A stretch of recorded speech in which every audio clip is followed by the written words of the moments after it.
Hiya! In this video we're making a really simple loose knotted bracelet wrap.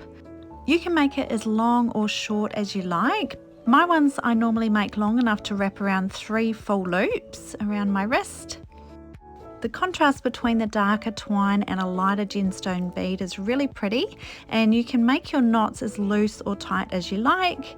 My knots are about 1 inch apart, so the beads slide along a little bit. And then we've got a really simple clasp made with a button and loop on the ends of the bracelet. First up you need a button, so I'm using an 11mm cute little purple one that matches my beads, which are 6mm lavender amethyst. The thread we're using today is 0.8mm polyester cotton thread. And we need about 200 centimeters of it if we're going to do 3 full loops around our wrist. It's about 65 centimeters per wrap. So if you did want to do more, you could add 65 centimeters per loop around your wrist. But 200 centimeters does 3 full loops around for a really cute bracelet wrap. Because it's polyester thread, I like to cut my ends and just seal them with a lighter so they don't fray.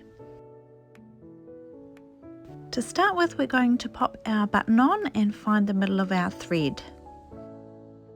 Placing your thread up the underside of the button and down again so that the top of your button sits on the outside. Placing your ends together and following it down to the other end to find the middle where your button is.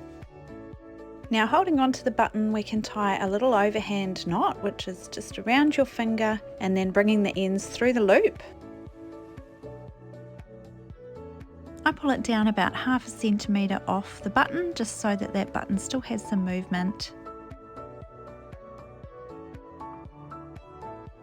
Now, I like to just make a cut on the end of one thread, so that I can always thread my bead onto the same thread.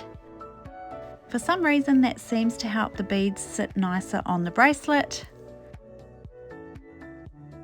So I just cut it and singe it in a way that I know which is which. Now we can start placing our beads onto our thread. So just threading them on that same cord. Now we want to pull on the button so that our threads are pulled with the same tension on both threads. And I'm going to measure down 1 inch from each knot, and that's where I'm hoping to place my next knot. So just with a simple overhand knot, which is around your finger and then bringing the tail through the loop, and then we're gently going to work our knot down so that it sits on that 1 inch mark. And then we can pull it nice and tight.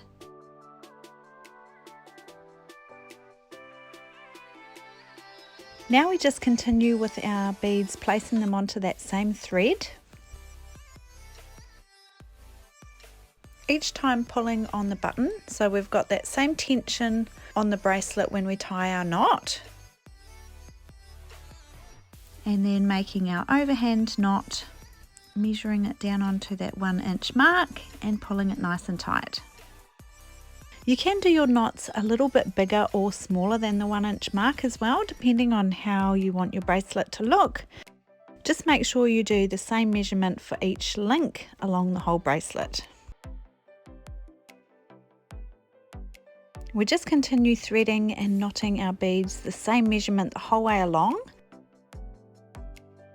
I'm going to keep going until I've beaded about 22 inches. And that gets me 3 full loops around my wrist. It's about 19 centimeters beaded for each wrap around your wrist. So it's up to you how many wraps around your wrist you do. But I'm going to continue down to about 22 inches, and then I'll show you how I make my super simple button clasp.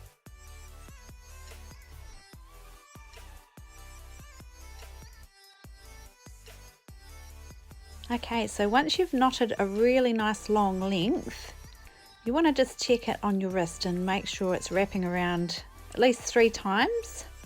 Mine's got 3 full wraps around and then meeting up with the button, just with a little bit of give so it's not too tight. And I'll just show you right from my button there, that last knot is right on that 22-inch mark. So that's perfect for 3 wraps around my wrist size, which is about 16.5 centimeters. Now I'm happy with my length. I'm going to go ahead and put another little knot here for my button clasp. So it's the same style of knot again, just a simple overhand knot around itself and then the ends through the loop. And you're trying to make a little gap between the previous knot that's just big enough for your button. So not too big a hole there, but just big enough that your button can slip through. So before you pull that knot really tight, you want to just check that it's going to be the right size. So you want your button to fit through quite snugly. You don't want it too loose, and that way it's going to hold your bracelet nice and secure. So it's a really simple clasp. Then I just cut my ends off and singe them with a lighter so they don't fray. It should be easy enough to put on and off one-handed, which I love, using that simple button clasp. This bracelet looks really cute on its own or added to your bracelet stack. So there's our loosely knotted bracelet wrap with a simple button clasp.